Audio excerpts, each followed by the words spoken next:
What's up, everybody? Welcome to Moxie Bets, presented by Caesar Sportsbook. I'm your host, Katie Mox. Tonight, Thursday Night Football, Vikings and Eagles, and we're talking the full slate of games on Sunday as well. Your favorite money line against the spread, and a whole lot of props. So let's welcome in our guy, Kenny Kets Big, to the show. Kenny, not just me, not just you. A lot of people I know got absolutely cooked week one. Was this week one a little bit crazier than even like last year? Like, I feel like there were so many crazier upsets that, like, no, I didn't. The Chiefs losing was crazy to me. Like, that I couldn't even believe. And then, the Patriots came out really strong.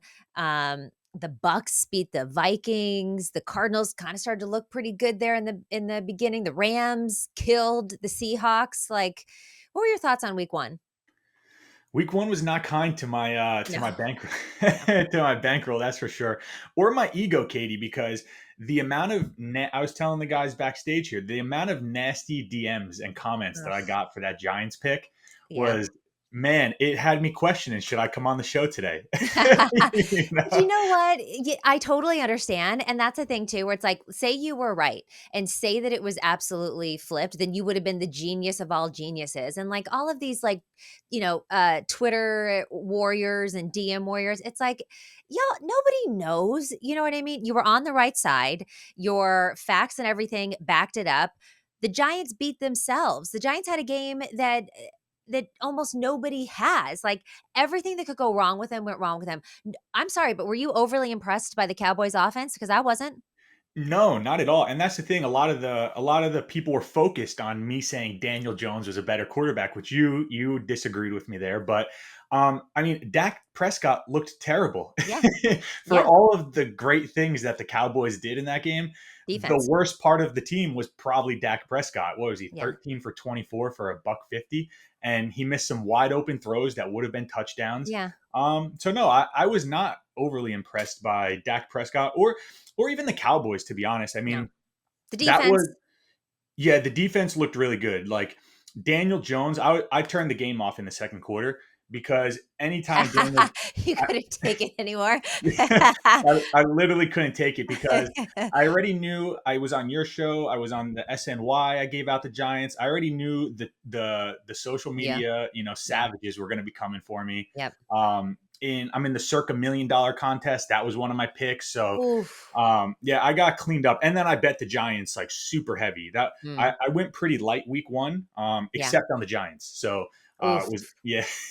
But you know what? I mean, look, I was on the Giants. A lot of people were on the Giants, and it was like comical and also like depressing. Everything. It's like it was raining, the ball kept slipping out, and then a Cowboys player just happened to be there and run it in for a touchdown. So that was a wacky game. The Cowboys are not as good as they looked, and the Giants are not as bad as they looked. I think that will regress a little bit more towards the mean. But yeah, no, I get it. I lost a ton of my picks too, and some guy was like, hopefully you're better on your week two. Week one wasn't very good. And I'm like, first of all, dude, week one is the hardest thing to bet because there's just no comps. You can look at last year, but there's new offensive coordinators, new defensive coordinators, new head coaches. Teams have changed. It's not the same team moving forward that last year. So you really use week one as like a marker on, okay, what did we learn from week one? Now we can move it forward. There's not a lot to learn from the preseason or previous seasons necessarily. But anyways, that's neither here nor there. Let's talk about. Hold on. Before we move Yeah. on, I just want to point this out to you for that Giants game, and I'll go quick because I know Yeah. I don't want to talk about this anymore. I'm over it. So, all right, no team has ever done this over a whole season. Okay, mind you, like they haven't done all of these one things in one entire season. No team has lost by 40 or more points. Mm. Has lost the sack battle 7-0 Oof. or worse. Oof. Lost the turnover battle 3-0 or worse. Had a blocked field goal taken back for a touchdown and thrown a pick six, all in the same season. The Yeah. Giants did it in one game, Katie. One game. It had to be the worst game I've ever watched one team play in the NFL season. Well, and look, I think the Dak Prescott is better than Daniel Jones, but look at how bad Joe Burrow looked in week one. Only 3 points. That offense was absolutely abysmal. So there was a lot of wacky things that happened. Real quick, want to get your take because we haven't, I don't think, talked about this. Aaron Rodgers tearing his Achilles, didn't even complete a pass. He comes out there with the flag like Captain America. Everybody's got chills. We're all waiting for it. I didn't know that he was going to get injured, but even just the first couple series, I was like, that O line is going to get him killed because the pressure just broke down almost immediately. There was no protection, and then the Achilles is just such an unfortunate thing. But also, I don't know how you feel about the turf versus real grass, excuse me. And I don't know necessarily that it was because of the turf, but I do know as a 49ers fan that we lost 3 of our players in one fell swoop, and that MetLife does produce the most soft tissue injuries of any field in the National Football League. And you have a game on Sunday night, and then you try to turn that turf around on Monday. It looked like crap. So it's really unfortunate. Yeah. I listen. Terrible that he got injured. I never want to see anyone get injured, especially Aaron Rodgers. Right? Like he's just a legend of the game. Yeah. He probably has only a few more seasons left in him, so you never want to see him miss one because of something like that. No. And you look so happy. Yeah, but and I'm not gonna lie. Watching him run out with the American flag on 9/11 was pretty badass. Mhm. You can't Mhm. even lie about that, right? I got chills watching that. Yes. Yes. Um, but it's the most Jets. I say it on the show all the Ah, time. The Mets, the Jets, and the Knicks. They can't get out of their own way. It's the most Jets thing ever, right? Like I have friends who are Jets fans, like ah. diehard Jets fans. All off season, I had to hear, "This is our year. We got Rodgers. This is our year." It's like you with And the Mets. you're not even a completed drive, and Aaron Rodgers is gone for the Oh, season. Yeah, hate to see it, and it's bad for football. I think they have to change the turf because, like yes. you said, it's MetLife turf is just notorious for these injuries. Like we Yep. saw Odell get hurt. We've seen a lot, countless players, lose a season because of that turf. So yeah, I think something has to be done. These guys are making way too much money to take the cheap route. Protect your investment. Protect your investment. All right, let's keep things moving here. There's something else I wanted to say on that, but I forgot what it was. All right, Thursday night, Vikings are 6-point underdogs. Now, this line, I believe, was like 7.5 at one point. It's already been bet down to 6. I grabbed it at the 7. I still kind of like it with the 6, but how are you feeling with this game? Would you lay the points with the Eagles, considering on what you saw against their Patriots last week and the injuries? No, definitely wouldn't bet the Eagles here. They're missing a couple key pieces on defense. Cornerback, they're missing Dean, the inside linebacker. I was doing a little reading on the injuries, and one guy, I forget who wrote the article, but he pointed out that the Eagles' defense relies a lot on those linebackers to kind of move things around and shift guys here and call in the plays. So when you're missing that type of guy who's kind of like the brain and the central like organization for how things Yep. are done on Yep. defense, it's a much bigger loss than just like an actual player, right? It's kind of like they just lost a coach on the field. So Yep. I think, and I don't think the Eagles looked good week one.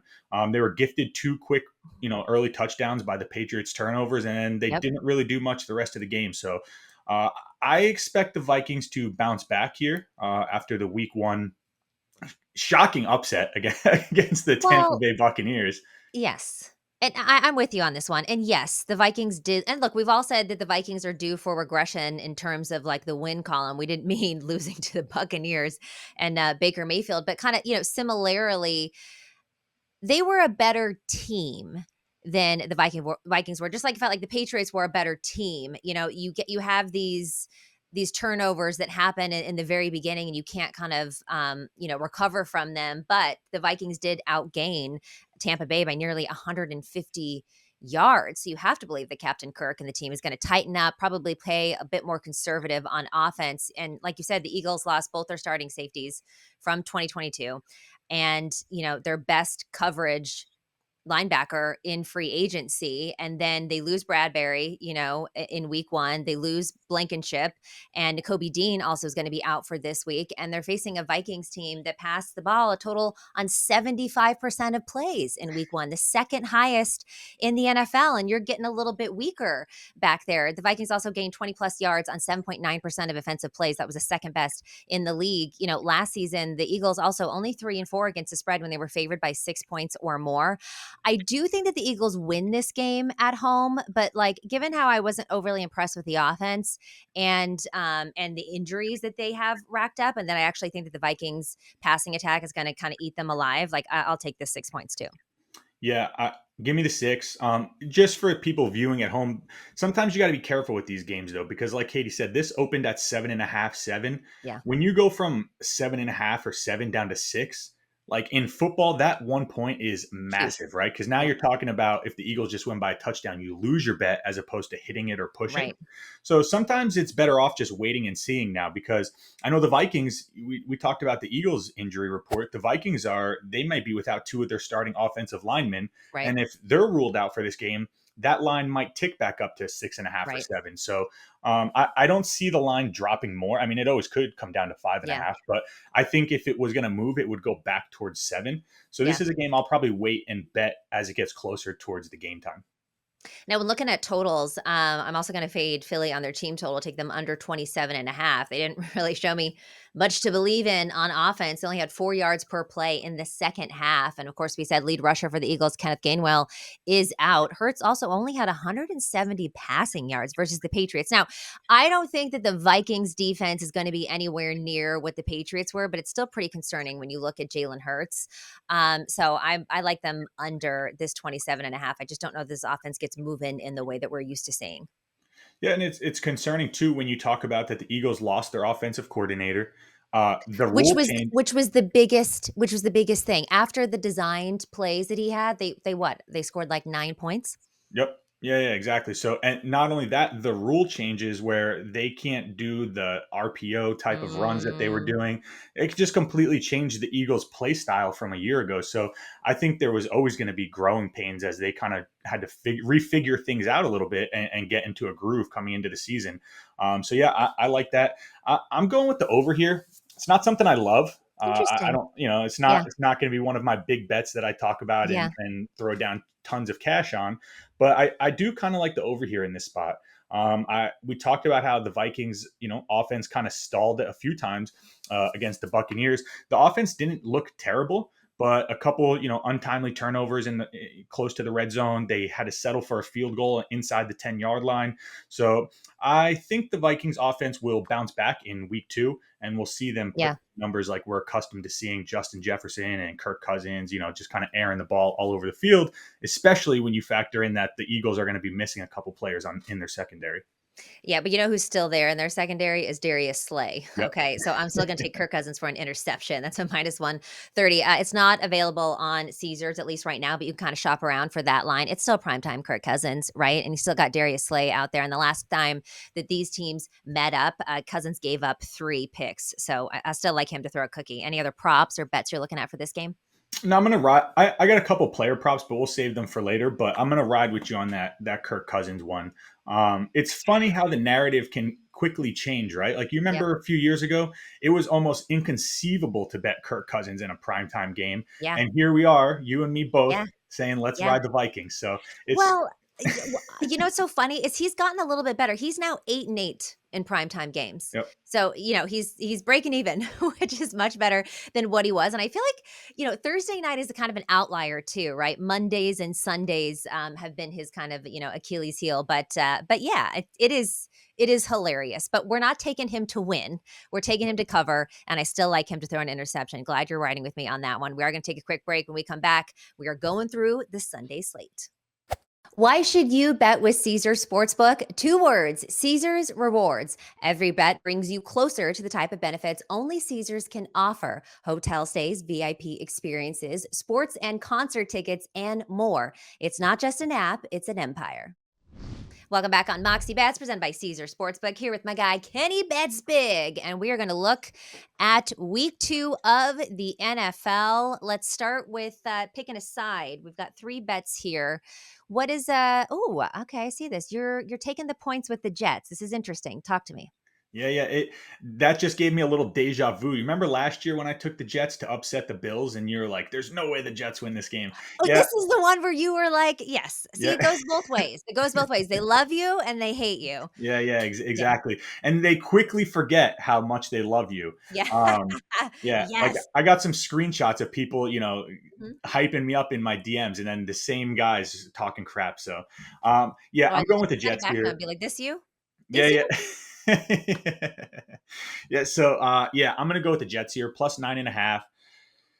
I just After that Sunday night performance, the whole entire world, especially Cowboys fans, they're just foaming at the mouth to bet the Dallas Cowboys again Ugh. because a lot of people are saying they look like one of the best teams in the NFL after week 1. But obviously, we talked about how a lot of the things I think were just kind of covered up by the Giants' inefficiencies, and they just kept shooting themselves in the foot time after time after time.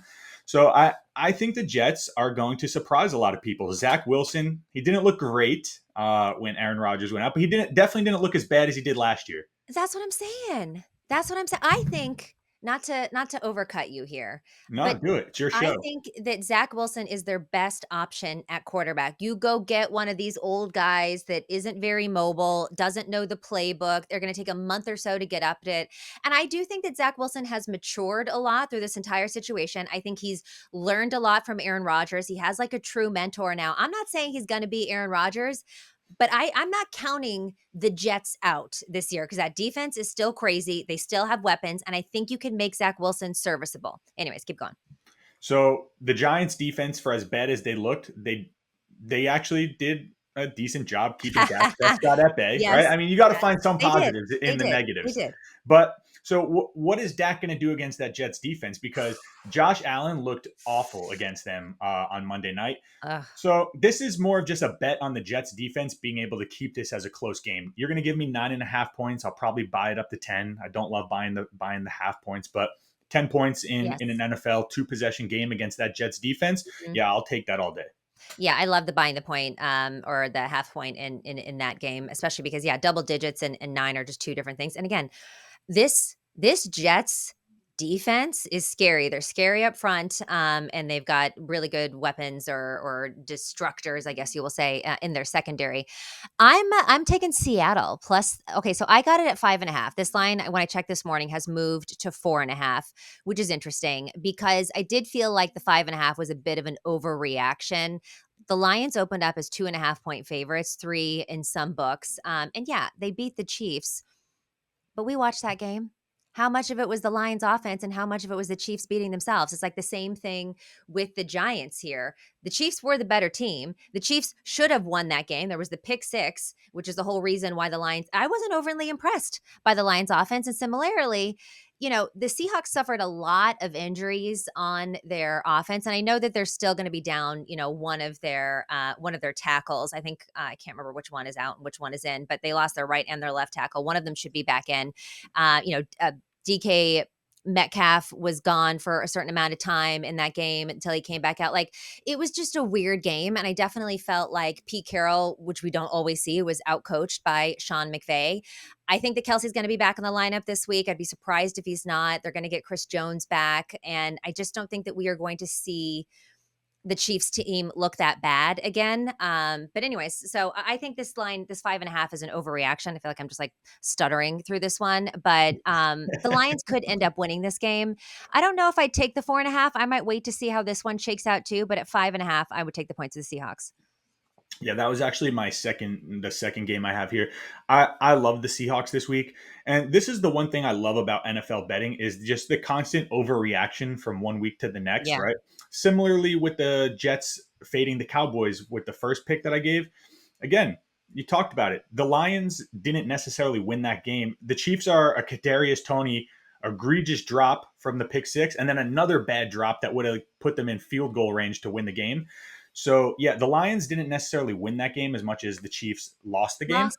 Yep, Yes. yep. So you would know better than most people as well. In that NFC West division, the Niners always own Sean McVay and the Rams. Yep. Sean McVay and the Rams always own the Seahawks. It's Yep. just how it works out. These teams just kind of Yep. all beat up on one another. It's Danny's So rock, paper I can't remember what it is, but the rock, paper, yeah, scissor thing that Danny does, yeah, it's like from the NFC yeah. West, yeah. Yeah, his rock paper scissor thing, right? I Yeah. forgot about that one, but exactly. So we shouldn't put too much stock into. I mean, it was Yes, a bad loss; they got smoked, but yes. we shouldn't put too much stock because that's just what happens every single season. The Rams beat the Seahawks; it's just how it goes. Yeah. So, Well, the yeah, I think Seahawks had all those injuries. They lost their right and left tackle, Lockett or Metcalf was out for a while. Like, it was bad. they were dropping like flies. Yeah. Yeah. Yeah. So yeah, 5.5 points. Even at 4.5, I would still take the Seahawks there. I wouldn't be shocked if they won that game outright.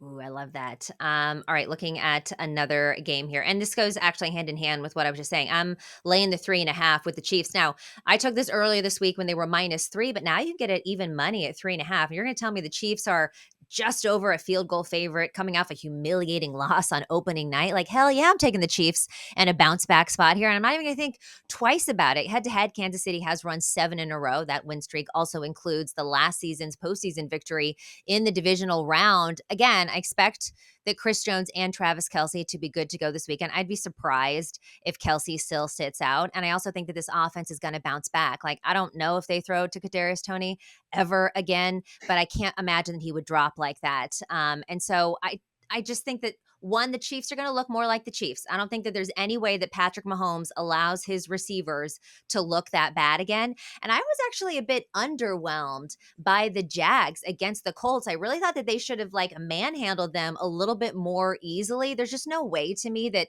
the Chiefs are going down 0-2 to start the season. So I like them to win, and I like them to cover this 3.5. How can you be mad, going with Patty Mahomes? It's it's one of those. It's just one spot. You can never. There's really not many arguments you can make. Just it's No, Patrick it's like Mahomes. it's Just like how ride with Tom him. Brady used to be. It's like Yep. if you lose the bet, you're like, "Okay, that sucks," but you never feel you lose money, so you hate that, but it's never like, "God, I'm such an idiot for taking Patrick Mahomes," you Yeah. know? Yeah. "Can't believe I did that." Yeah, Yeah. exactly. So the last one I got is the Steelers, plus 2.5 Monday night at I home love this. against the Browns. It's just one of those spots again where I think actually every single one of these spots. One angle I like to bet a lot is when teams are coming off of a 17 plus point win. I like Mm, to fade them the next week, and okay. when teams are coming off of a 17 plus point loss, I like to bet on those teams the next week. Except the And Niners. yeah, yeah, yeah. Well, but that's it goes it Yeah. goes with this because the Niners beat the Steelers by more Yeah, than 17 points, yeah, a few more than 17, yeah. and they're playing the Browns. Browns coming off a big win, so this is kind of a perfect storm here. We get the Steelers at home, Monday Night Football.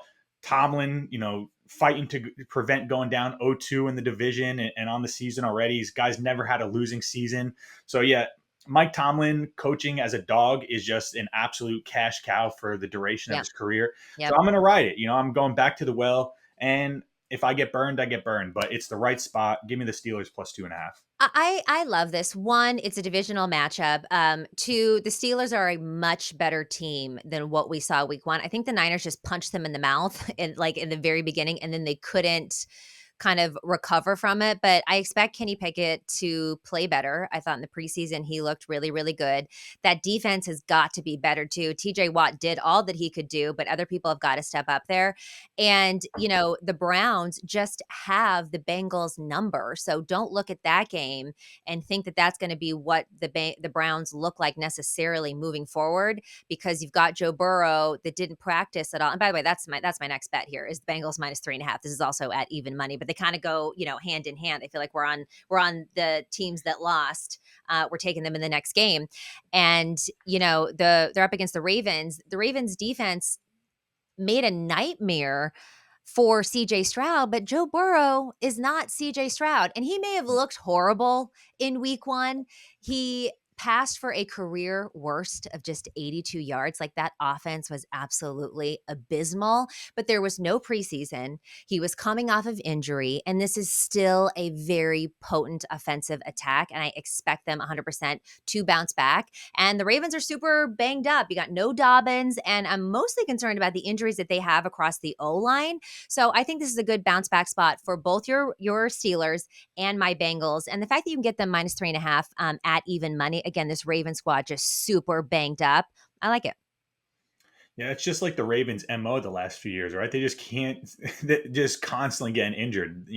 They come in with There's all the hype, they lose a yeah. guy, and it's just like, well, there goes the season. Oh God. It just, yeah, it really is awful. All right, let's look at some totals here. It looks like you're back to that Hawks Lions game. Yeah. So I don't know if you remember last year, this game, I think they scored over 100 points combined last year when these two teams played. I think it was like a 52 to 49 Uh-huh. game or something like Uh-huh. that. Uh-huh. Um, and now the total is at 47. Every casual bettor is looking at that game. They remember last year, that shootout. How Yeah. could you forget it? Yeah. And they're hammering the over there. So yeah, Yeah. I think 47 points is kind of oddly low for that matchup. So yeah, I'm gonna take the under there. I think Seattle's defense, coming off that bad loss, giving up 30 plus points to the Rams. I think Pete Carroll's going to have them fired up, ready to go. Yeah. And we talked about it. The Lions offense, for all the hype surrounding them coming into the season, they didn't look very good against the Chiefs defense, missing some of their best players on No. defense. So No. I think that'll be a significantly lower scoring game than last season. Yeah, and let's not forget the Lions last season had one of the worst pass defenses in the league, and they took care of that allegedly on in free agency. But I mean, again, the Chiefs beat themselves. I wasn't overly impressed with the secondary either. So I love that pick. And like you said too, Sean McVay knows how to beat Pete Carroll, and that's why they were able to get 30. These divisional matchups, I think sometimes you can see a little bit higher scoring. I'm going back to my Niners, and I'm taking their team total over 26.5. It's at -120. So the line is like 8.5 or something at this point. Do I think that the Niners win and cover that? Yes. Am I willing to lay that many points in a divisional matchup?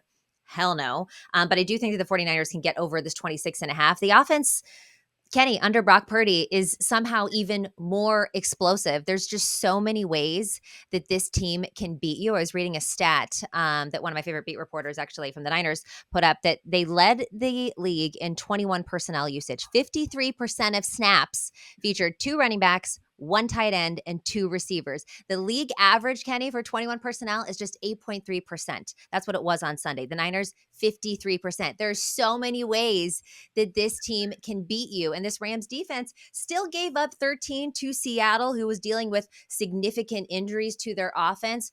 2 out of the last 3 matchups, the Niners have put up 31 points, and the Niners are wearing their home red jerseys to Levi South. So I'm laying off the spread here, but I do think that this could be another 30-point game for the Niners. Yeah, I made a vow before I came on here. I'm never betting on, against anything Yeah, with the 49ers when I come on this show, yeah, because every single time it just blows up right in my face. yeah, Yeah, the if Brock Purdy plays like that for the duration of the season, the Niners have to be the favorite to win it all. yeah. Especially when you look at how weak the NFC looks. You know what's so crazy? It's like the NFC looks weak, but like the right now the Raiders are the sole lead of the AFC. Like that's how much the Titans of the AFC all fell in week 1, and it's really the Cowboys and the 49ers that look like the two legit teams. And yes, the Eagles maybe you still have to kind of have up there, even though I don't think their performance was that strong, but based on week 1 performances, the NFC actually looks like they have the strongest teams. Yeah, it's I guess it's the Jimmy Garoppolo effect over on the Raiders. His winning ways are He's a are winner. rubbing off. He's a winner. I will say, Kenny, I am a Jimmy Garoppolo girl. I mean, he's sitting over my shoulder Yep. over here, and I love him. But after watching Brock Purdy play, and then watching Jimmy Garoppolo play, which by the way, Jimmy Garoppolo still had a top 5 QBR of all quarterbacks. And again, some of the best quarterbacks had absolutely terrible, abysmal games. But Jimmy Garoppolo looked good. But I watched him. I said, thank God we have Brock Purdy. I said it. I said it. I said it. Yeah. Brock Purdy, he's something. He goes out there, and even when you write him off, you think they don't have a shot. He goes out there and he looks just absolutely incredible. So Yeah, I think the 49ers got their guy, right? I think I it's do safe to too. say there's a lot of trash talk about getting rid of Lance and Garoppolo, and Yeah. I'm already shut them so all up. glad the Lance drama well, it's not I mean, there's still Niners fans that are going back and forth on it, which, like, give it a rest, guys, he's gone, but I'm so glad that he's not our problem anymore, and we can just focus, and Purdy went out there, and he was dealing, now just please, God, stay healthy, please. But anyways, let's keep these rolling here. What's another total that you're looking at? We got the Dallas Cowboys New York Jets under 38. Yeah, Love it. this is a Love it. super low, Yeah, 38 points. There's actually I can't remember. I think there's like 4 or 5 games that I saw where the total is under 40 points. I don't remember seeing that many NFL games with a total that low in one these week, like defenses recent games. yeah. But yeah, the Jets' only shot is by playing stellar defense. That's going to be their mo every single game. Now that they lost Aaron Rodgers, they're not going to outgun Like people. last year. And then we talked about it. Dak Prescott is not that good. I'll say it again, and the haters can come at me again. Dak Prescott is not that good. He's just not. So Sunday, when they line up, I fully expect this to be like a 21-17, Yeah. 21-14 type of game. And I like the under there. I'm with you on this under, and it's super, super low, but these are 2 of the best defenses that we saw in week 1, and it's a tough test for Zach Wilson to go out and have the Cowboys. I do think they're gonna try to run the ball a lot. They tried, they had some success doing that against the Bills there, so I think they're gonna kinda try that route, and the Cowboys are just tough. So I think it's gonna be hard for both offenses to get moving. I like this under, as well. And looking at something else, this Bills Raiders, I'm also taking this under. Now this is a bit higher at 47, but I do think we're going to see a little bit more of this ground and pound game. Similarly to what I said with the last game, the Raiders game plan. As much as I love Jimmy Garoppolo, it's going to be hand the ball to Josh Jacobs. Keep handing the ball over to Josh Jacobs. And again, the Jets did have some success running against Buffalo. And after Allen's 3 interception performance on Monday night, like I think I don't know, maybe we don't let him throw the ball so much, right? Maybe we are played a little bit more conservative in this first half. And, the Raiders are not as strong as the Jets are up front, but they still have enough there to create pressure on Allen. And I just think I don't know how much they're going to let Allen throw. So I do think this is going to be more of a ground and pound. And so I'm taking the under in that game as well. Just like with Dak, remember, I was the guy on my high horse saying Josh Allen is not that good for the last few years. And it's finally all coming to fruition because Josh Allen Or looked, he had a bad game. no, he looked bad. 3 picks to the same guy? To the same guy? I know. I read a meme that was like, Josh Allen has more completions to Jets receivers than Aaron Rodgers does. I was like, Yeah. "Ooh, also true." The internet, man, they're quick with these memes, Mm. it's pretty bad. You think But we have it bad? Imagine what Josh Allen got. Lord. yeah. Yeah. It probably got death threats and Kadarius stuff. Toney probably can't go anywhere in Kansas He City. I bet deleted his Twitter. I would too. Yeah. There's no way I could take the amount of abuse that you would get. Yeah. I mean, if I lose another Mox Lock, I might delete my Twitter. So it's yeah. So the last total I have is Dolphins Pats under 46.5. Okay. This one Yeah, this feels a little defense is high. legit. I thought it would be set a little lower than it is, 46.5. But I saw a stat on Monday night and I didn't ride it because I just assumed, oh, I see this stat. Everyone's going to kind of be on it. Mm, Where when in the primetime games, when the road team is favored by 2 or more points, the under hits at like a 76% clip, which mhm. 76% in sports betting, you're making a lot of money. So Ugh. give me the under there because, again, the Pats' only way to stay in that game is to slow down Tua and that Miami offense. And it, it's easier said than done, but I think it just comes down to, can you slow down Tyreek Hill, who I think he's going to be the biggest test to McCaffrey winning offensive player of the year because Cheetah went absolutely nuts on Sunday.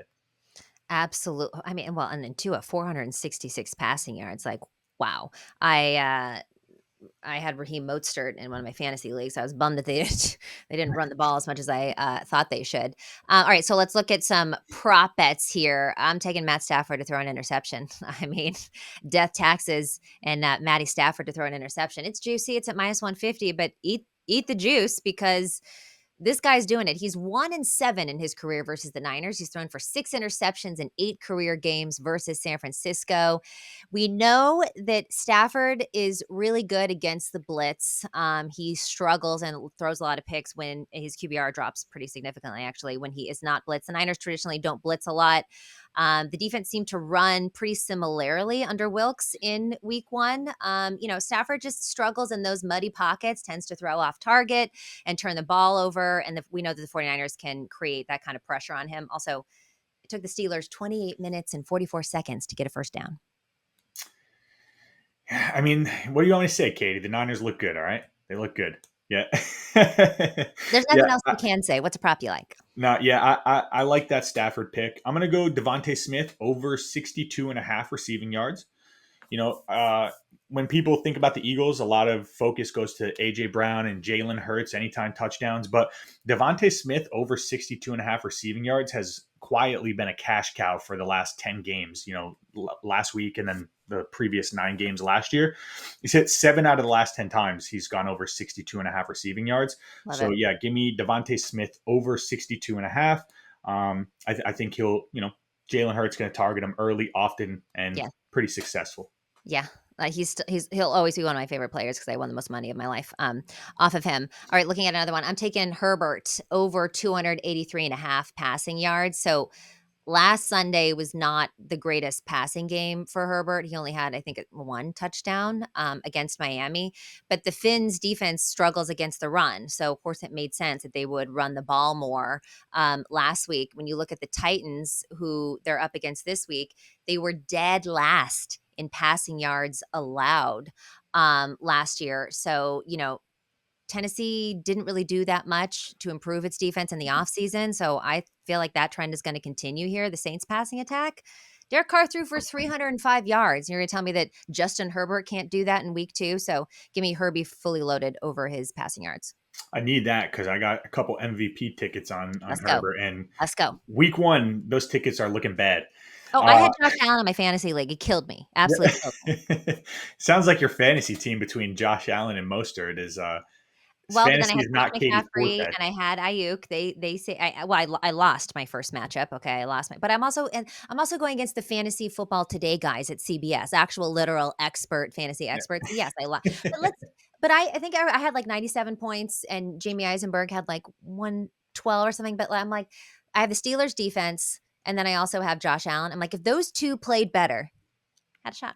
You should tell him to stop being soft and give you like a spread, like plus 10 points every Yes, week. I think it's yes, fair. yes. Yeah. Agree. We're going to go TJ Hawkinson over 49 and a half receiving yards, Mm-hmm. tight end for the Vikings. Since he got traded to the Vikings last year, he averages over 8 targets a game since he's joined the Vikings. I already talked about it earlier in the show. Eagles a little banged up, missing Dean, their inside linebacker, who kind of is, good coverage backer. He kind of runs things. So I think the middle of the field is going to be open for Hawkinson. Talked Yep. about it. Darius Slay is going to be blanketing Justin Jefferson, trying to slow him down. Yep. So Yep. Kirk Cousins is probably not going to be throwing the ball as often over to Justin Jefferson. So I think that'll open things up for TJ Hawkinson. I love that, and yeah, I think Jefferson's gonna have a tough night because last year Slay ate him alive. I'm taking McCaffrey over 27 and a half receiving yards. 27 and a half is really low, and to me, this is a bit of an overreaction. Yes, he only had 17 receiving yards against the Steelers. He was utilized mostly as just your traditional running back, 22 carries, 152 yards. But it's Shanahan. You got to expect him to switch this up a little bit. Maybe give Mitchell more carries, utilize CMC more in the screen game, which I do think is a weakness for this Rams defense. Against the Rams last year, McCaffrey had 7 receptions, 89 yards in one game, 8 receptions, 55 yards in the next game. And he averaged, I believe, it's like 42 yards per game as a receiver with the Niners in general and about 4 receptions per game. So 27 and a half, please, over. Yeah, I mean that sounds kind of free. I'm going back to the well with this. When we hit it last week, Anthony Richardson anytime touchdown. It's plus 155. Mm. I just see this Anthony Richardson season going similar to how Jalen Hurts season went last year, just not as successful in the win column. Yeah. But I think Anthony Richardson, when it gets close to the goal line, Well, he's Shane gonna Steichen is yeah amazing, I think. Yeah. He is. I mean, look, he Yep. developed an offense where the Yep. next year they had to change the rules because it was Yep. an unfair an Yep. unfair offense. So yeah, give me Anthony Richardson. I'm going to take this probably every week and just I think you'll cash probably at least 50% of the Yeah. time, and Yeah. at plus 155, you're making money at those Well, numbers. and that was Jalen Hurts last year, 13 rushing touchdowns, last year. Now you got Shane Steichen with Anthony Richardson, and yeah, in and around that goal line, we saw it cash last week. I love this. I'm gonna tail that with you too, plus 155 all day long. Is that your Mox lock? No, Mox Lock, it's got to be the Pats +3. Listen, I'm a Pats fan, and I might get burned on this hill all season long. I got burned week 1 against the Eagles. I had them plus 4. They lost by 5. 2-point conversion overturned. But we get them Sunday Night Football against the Dolphins, division game. Tua coming off that insane game, throwing over 400 yards. I already know everyone in the world is going to be Yes, on the in Miami yep, Dolphins there. yep, So yeah, yep. give me the Patriots, Bill Mhm. Belichick at home, catching a couple points in a primetime spot. I'll take it all day. I love this because you gotta think that the Dolphins come down a little bit from that game. Traditionally, Bill Belichick has done well, against Miami, and this defense, this Patriots defense is no joke, and if Mac Jones didn't make those mistakes in the first quarter, I think the Patriots would have won that game, so I do think they'll make it pretty tough, on this passing offense for Miami, so I love that. I'll ride with you on that one. My Mox lock, my name wouldn't be Katie Mox if it wasn't Stafford to throw an interception against the 49ers. I already gave you all the stats as to why you should take this. Death, taxes, and Stafford interceptions, especially when he's playing at Levi's South and everyone in the crowd is going to be wearing red and he's not going to be able to hear anything. He's not going to be able to hear the snap count. He's throwing a cookie. That's it. I'm That's my riding Mox it. lock. Yeah, ride it till the wheels come off because it always cashes. All right, Kenny, thank you so much for joining us today. This has been Moxie Bets presented by Caesar Sportsbook. Follow us on social at Moxie Bets. Good luck with your plays, and we'll see you next week.